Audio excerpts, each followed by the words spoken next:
Նախ ես ցանկանում եմ շնորհակալություն հայտնել այս նախաձեռնության համար մեր իրավաբաններին։ Երկրորդը խոր ափսոսանք եմ հայտնում, ցավ եմ արտահայտում, որ այս օրերին, երբ մեր երկիրը պատերազմի աղետալի հետևանքները չի հաղթահարել, շարունակում է դիմակայել ծանրագույն անվտանգային փորձությունների, երբ տարածաշրջանում ուղղակի ընթանում են խիստ վտանգավոր զարգացումներ եւ այս օրերին էլ տարածաշրջանում տեղի ունեցող ռազմական բախումներ են բռնկվել, մենք ստիպված ենք զբաղվելու մի հարցով, որը ուղղակիորեն ներազգային կյանքում քայքայում եւ հիմնախնդիրներ է առաջանում։ Իհարկե որևէ տրամաբանական բացատրություն չեմ կարող գտնել նման անվտանգային սուր մարտահրավերների պայմաններում եկեղեցու դեմ իշխանությունների նախաձեռնած արշավի համար։ Սա իրապես խիստ ցավալի է եւ սա խոսում է մի իրողության մասին, ցավալի իրողության մասին, որ Հայաստանի իշխանությունները գործադիր իշխանության ղեկավարի կամ քաղաքացիական պայմանագիր իշխող կուսակցության ղեկավարի գլխավորությամբ լիարժեքորեն չեն պատկերացնում իրենց առաքելությունը եւ ուղղակիորեն փորձում են իրենց անմիջական պարտականությունները իրականացնելու փոխարեն արհեստական թիրախներ ստեղծել, կեղծ օրակարգեր ձևավորել։ Շատ ժամանակ չի անցել, երբ այդպիսի օրակարգեր քանիցս ձևավորվեցին։ Աղային բարեփոխումները, չգիտեմ, հիմա էլ անցել են եկեղեցական բարեփոխումներին։ Ակնհայտ է բոլորիս համար, թե ինչ նպատակ է հետապնդում այս արշավը, արդեն պարոն Զոհրաբյանը արձանագրեց իր խոսքում, պատահական չի կարելի համարել նաև համընկումները այն թիրախների ընտրության մեջ, որը կատարում է իշխանությունը, համընկնումները ադրբեջանական քարոզչամեքենայի տարածած առաջնահերթությունների հետ։ Սրանք իհարկե պատահական չեն, որքան բարեմտություն ցանկանաց դրսևորել, միևնույնն է այդ օրինաչափությունը նկատելի է։ Ես իհարկե կփորձեմ շատ համառոտ լինել, միայն ես կուզեմ համոզում արտահայտել, որ իրապես այլևս խելամիտ բանավեճերի ժամանակը կարծեք թե անցել է եւ անմիջաբար իշխանության ներկայացուցիչների եւ անմիջաբար երկրի ղեկավարի բառապաշարը, ռետորաբանությունը, օգտագործած բառերը այլևս ընտրություն չեն թողում, որպեսզի դրան տրվի իրավական գնահատական։ Ես ենթադրում եմ, որ իրավական գնահատական տալուց հետո ինչ որ մի ժամանակ կգա, որ նաև հնարավորություն կունենանք առողջապահության ոլորտի մասնագետներին տեսնենք այսպես համախմբված, որպեսզի նաև իրենց մասնագիտական գնահատականը տան այն անձի վերաբերյալ, որը ի վիճակի է այդպիսի բառապաշար եւ այդպիսի խոսույթ օգտագործել ոչ միայն եկեղեցականների նկատմամբ, այլ ընդհանրապես որևէ անձի նկատմամբ։ Ես կուզեի առանձնացնել մի քանի շեշտադրումներ, որոնք իշխանությունների կողմից պարբերաբար կամ իշխանությանը հարող անձանց կողմից պարբերաբար օգտագործվում են եկեղեցուն թիրախավորելու համար, եւ իհարկե դուք գիտեք, որ սա նոր երևույթ չէ, սա այսպես կոչված հեղափոխությունից անմիջապես հետո առաջ եկավ եկեղեցու դեմ այսպիսի պայքար, ուրեմն առաջինը մեզ մեղադրում են նրանում, որ մենք իբրև թե եկեղեցին կամ եկեղեցականները զբաղվում են քաղաքականությամբ։ Սա բացարձակ սխալ մեկնաբանությունն է եկեղեցին պետությունից անջատվածության սկզբունքի, որովհետև իմ կարծիքով այդ սկզբունքը առաջին հերթին ներդրվել է իշխանությունների ոտնձգությունից պետությունը պաշտպանելու համար եւ ոչ թե եկեղեցուն կամ եկեղեցականներին հասարակական կյանքի կարևորագույն առանցքային իրադարձությունների վերաբերյալ իրենց դիրքորոշումը արտահայտելու վերաբերյալ։ Երկրորդը մեզ ասում են, որ դուք բավարար ջանքեր չեք ներդնում պատմամշակութային հուշարձանների պահպանության գործում։ Ես ստատիստիկա չեմ, վիճակագրություն չեմ ներկայացնի, միայն կարող եմ հորդորել, խնդրել ձեզ միած ծանոթանալ, թե Հայաստանի Հանրապետությունում որքան պատմամշակութային հուշարձաններ կան, եթե չեմ սխալվում 24000, եւ այդ 24000-ից 18000-ը պաշտամունքային նշանակության պատմամշակութային հուշարձաններ են։ Այդ պատմամշակութային հուշարձաններից պաշտամունքային նշանակության այսօր եկեղեցուն է հանձնված ոչ ավել քան 600-ը։ Ուրեմն 600 հուշարձանների պահպանությունը նայեք եկեղեցու ոչ բավարար միջոցների պայմաններում եւ մնացյալի պահպանության որակին եւ մնացյալի նկատմամբ փոխատարությանը նայեք։ Նու ակնհայտ է, որ այս ոլորտում եւս պետությունը իր անմիջական պարտականությունները չի կարողանում իրականացնել։ Ու հասկանալի նաեւ պատճառները, որովհետեւ բավական ֆինանսական միջոցներ են ծախսում։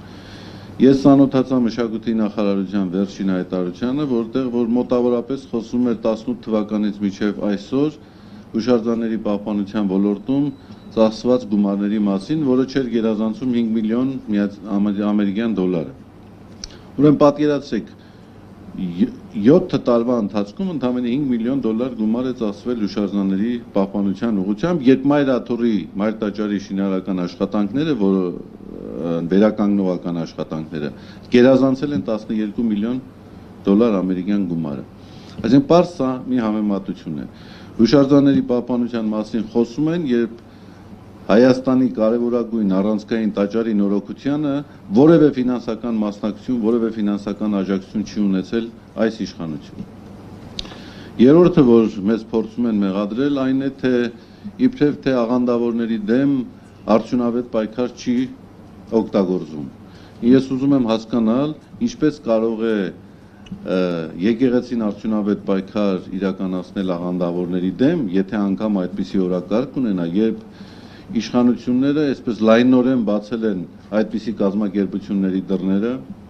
ուղղակիորեն քաջալերում են այլասերության քարոզը, քաջալերում են կրոնական կազմակերպությունների կողմից իրականացվող մարդորսական գործողությունները, ու բավարար է դուք Հյուսիսային պողոտայում 1-2 անգամ պտտվեք եւ կտեսնեք այդպիսի բազմաթիվ դեպքեր եւ դրվագներ։ Հաջորդ հարցը, այսպես կուսակրոնության ուխտի հետ կապված տարածվող այս տեղեկատվությունն է։ Ինձ մոտ տպավորություն է ստեղծվում, որ Արցախը հանձնվել է այն պատճառով, որովհետև կուսակրոնները խախտել են իրենց ուխտը։ Կամ մենք կատարել ենք տարածքային զիջումներ, որովհետև կուսակրոն հոգևորականները չեն պահպանել իրենց կուսակրոնության ուխտը։ Ուղղակի զավեշտական է հնչում։ Ակնհայտ է, որ մարդը արհեստականորեն փորձում է ձախողումների համար մեղավորներ նշանակել։ Եվ իհարկե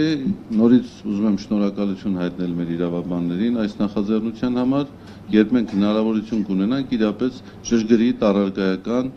գնահատականներ տալ, ախտորոշում կատարել ընթացող այս արշավի վերաբերյալ։ Շնորհակալություն։ Շնորհակալություն Սրբազան հայր։ Իսկ հիմա ձայնը տրվում է Շիրակի թեմի առաջնորդ Միքայել arczepiskopos Աճապահյանին։ Խնդրեմ Սրբազան։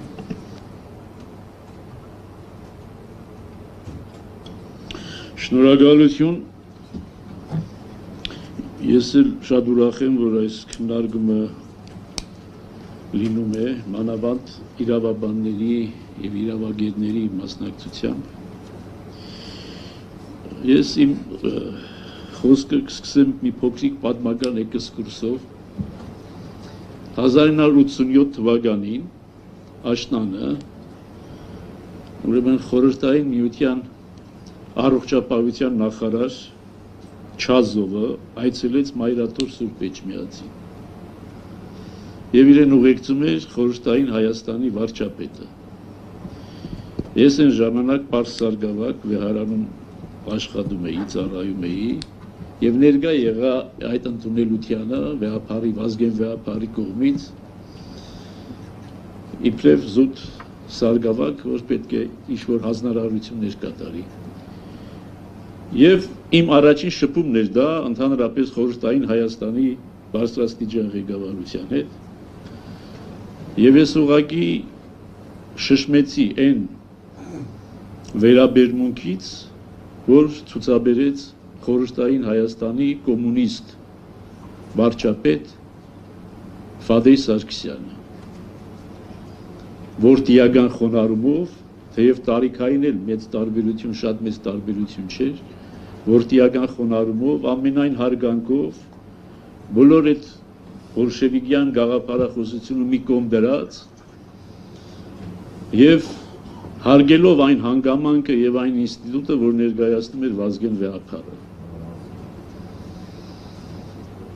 Եվ դրանից հետո էլ մնացած բոլոր վարչապետների հանդիպմանը երևի թե ներկա եղել եմ ամենայն հայոց կաթողիկոսների հետ եւ կարող եմ վստահաբար ասել, որ բոլորի մոտ եղել է այդ պատկառանքի եւ խոնարհության զգացումը։ Ինչու որ անպայմանորեն պետք չէ մեկնաբանել անձնական գետնի վրա, այլ որ պետականության հասկացողությունը եւ պետական ինստիտուտի մոդեցումը կրոնական ինստիտուտի նկատմամբ այդ բոլոր մարդկանց մոտ խորապես նստած էր եւ խորապես կայացած էր։ Եվ խորհրդային Հայաստանում նույնիսկ պետական ինստիտուտները շատ ավելի կարևորում էին, գոնե 70-ական, 80-ական թվականներին շատ ավելի կարևորում էին եկեղեցու դերը եւ նշանակությունը, քան անում է այսօրվա, այսպես ասած, անկախ Հայաստանի իշխանությունը։ Եվ սա է մեր մեծագույն ցավը, իբրև հոգեվորական, որ անկախ Հայաստանի պայմաններում մենք պետք է վերադառնանք 1920-ական, 30-ական թվականների ժամանակներ,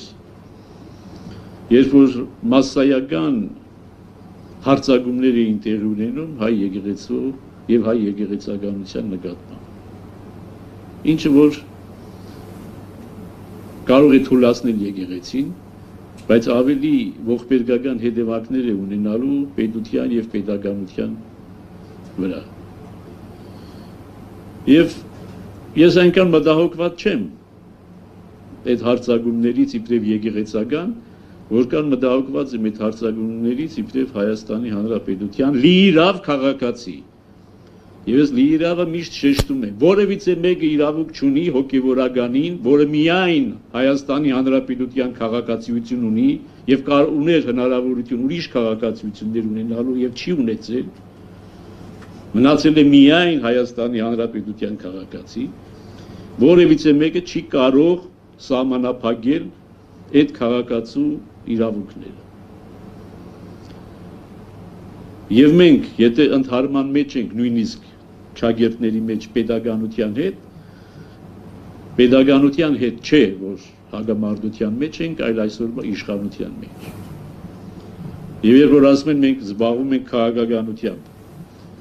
այսինքն մի իշխանություն, որ կարող է հազարամյա, երկհազարամյա Արցախի թեմը լիկվիդացնել, եւ մենք պիտի ծափահարենք եւ ասենք, հա, դա մեզ չի վերաբերում, սա քաղաքական հարց է։ Երբ որ մի իշխանություն հարյուրներով, հազարներով եկեղեցիներ եւ վանքեր հանձնում է թշնամուն եւ այդ տարածքը հայտարարում պատմական Ադրբեջան, ուրեմն մեր ընդվզումը քաղաքականության մեջ ընդգրկվել է։ Ուրեմն մենք իբրև Հայաստանի Հանրապետության լիիրավ քաղաքացիներ ցանկացած իրավունքից կարող ենք օգտվել, որով օգտվում է որևիցե մի քաղաքացի։ Հետևաբար վերադառնալով իմ ասածին, իմ մտահոգությունը այն չի, որ եկեղեցականության վրա հարձակվում է, շատ են հարձակվել, սրանք է կհարձակվեն, կասնեն կգնան։ Իմ մտահոգությունը առավել, եւ այս մասին եմ ուզում շեշտել, իմ մտահոգությունը առավել պետական ինստիտուտների բացարձակ եւ ամբողջական եւ ասված մի առաստրի, որ անվերադարձ լինի, կոլապսն է։ Այսինքն վարչապետի պաշտոնը զբաղեցնող անձը մտել է մի տարածք, որ իրենը չի, եւ ինքը ոչ մի իրավունք չունի ոչ որպես քաղաքացի, ոչ որպես վարչապետ մտնելու, բայց մտել է եւ պետական ինստիտուտները իրեն չեն ասում, թե այս բանը մի արա։ Այսինքն չկա ազգային անվտանգության ծառայություն, որ ասի գիտես ինչ, ազգային անվտանգության սպառնալիք է եկեղեցին փոխել քայքայել ներսից։ Չկա ազգային անվտանգություն փաստացի, որ չի սովորեցնում այսօրվա իշխանությանը, թե ինչպես պետք է մոդենալ եկեղեցուն։ Չկան ուժային կառույցներ, որոնք ասեն, որ արտարադատության նախարարություն, որոնք ասեն, որ գիտես ինչ, դու օրենք ես խախտում, սահմանադրությունն ես խախտում, իրավական նորմերն ես խախտում, մտնում ես մի տարած, որտեղ իրավունք չունես մտնելու։ Ոչ միայն պետություն եկեղեցի հարաբերությունների կոնտեքստում, այլ նաև մարդու անձնական կյանքի հետ կապված։ Ոչ մեկը եւ ոչ մի անձնավորություն Հայաստանի Հանրապետության մեջ մարդկանց անձնական կյանքից այնքան գաղտնիքների եւ գիտելիքների չի տիրապետում, որքան որևիցե մի հոգեվորական։ Չի կարող որևիցե մեկը հոգեվորականի չափ գաղտնիքների տիրապետել։ Ուրիշների կյանքի վերաբերող, ոչ թե սեփական, ուրիշների կյանքի վերաբերող։ Բայց ոչ մի հոգեվորական դա չի օգտագործում իբրև շանտաժի միջոց։ Երբեք չի սպառնում որևիցե մեկին հրաբարակելու համար որևիցե մի գաղտնիք, որը նույնիսկ խոստովանության ճանապարհով չի ստացել, ուղղակի մարդը մոտեցել է, խորհուրդ է հարցրել, ասել է, դա խոստովանություն չէ դեռ։ Որևիցե մի հոգեվորական շանտաժի չի ենթարկվում։ Իսկ այս մարդը պետական շանտաժով է զբաղված, եւ ուրեմն արտարադատության նախարարությունը չի ասում, թե պարոն, այս օրենք ես խախտում, հանցագործություն ես կատարում։ Քննչական կոմիտեները քրեական գործեր չեն հարուցում։ Առաջին տիկին համարվողը մանկապղծության մեղադրանք է ներկայացնում, անորոշ, անդեմ, հայ եկեղեցու հոգեվորականների նկատմամբ եւ քրեական գործ չի հարուցված, եւ քրեական գործ չի հարուցվում։ Առողջապահության նախարարությունը չի տեսնում, որ առաջին անձը, որը զբաղեցնում է դատորը, հոգեգան լուրջ խնդիրներ ունի։ Այսինքն ոչ մի ինստիտուտ չի աշխատում այս երկրում, ոչ մի կառավարական, ոչ մի պետական ինստիտուտ չի աշխատում։ Հետևաբար իմ մտահոգությունը, սա ասեմ եւ վերջացնեմ, երևի իմ ժամանակը այո լրանում։ Պետական ինստիտուտների լիակատար կոլապսն է։ Որովհետև եթե պետական ինստիտուտները աշխատում են, վարչապետը չի կարող իրեն պահել այսպես։ Ոչ էլ առաջին տիկին կոչվածը, որ առաջին տիկին չի կարող իրեն պահել այսպես անպատասխանատու։ Որովհետև այդ պետական մարմինները պետք է զսպեն։ Դրա համար գոյություն ունեն, որպեսզի զսպեն։ Եվ հետևաբար ես ավարտելով ասեմ, որ շատ ուրախ եմ, որ այստեղ իրավաբաններ, փաստաբաններ, իրավագետներ են հավաքված, ովքեր պետք է այս ձայնը բարձրացնեն, որ ոնց կարող է պետական ինստիտուտները, որոնք կոչված են այդ հարցերով զբաղվելու, այդ հարցերով չեն զբաղվում եւ լիակատար թողել են բախտի քմահաճույքին, թե տեսնենք, թե ամեն առավոտ ինչ-որ մի հոգեգան լուրջ խնդիրներ ունեցող անձ ինչ կգրի եւ ամբողջ ազգը կզբաղվի այդ գերածով։ Շնորհակալություն։ Շնորհակալություն Սրբազան հայր։ Հիմա ձայնը տրվում է իրավաբանական գիտությունների դոկտոր պրոֆեսոր պարոն Գևորգ Դանելյանին։ Պարոն Դանելյանը կներկայացնի եկեղեցականի քաղաքական զսպվածությունը եւ ավանդական կրոնական կազմակերպության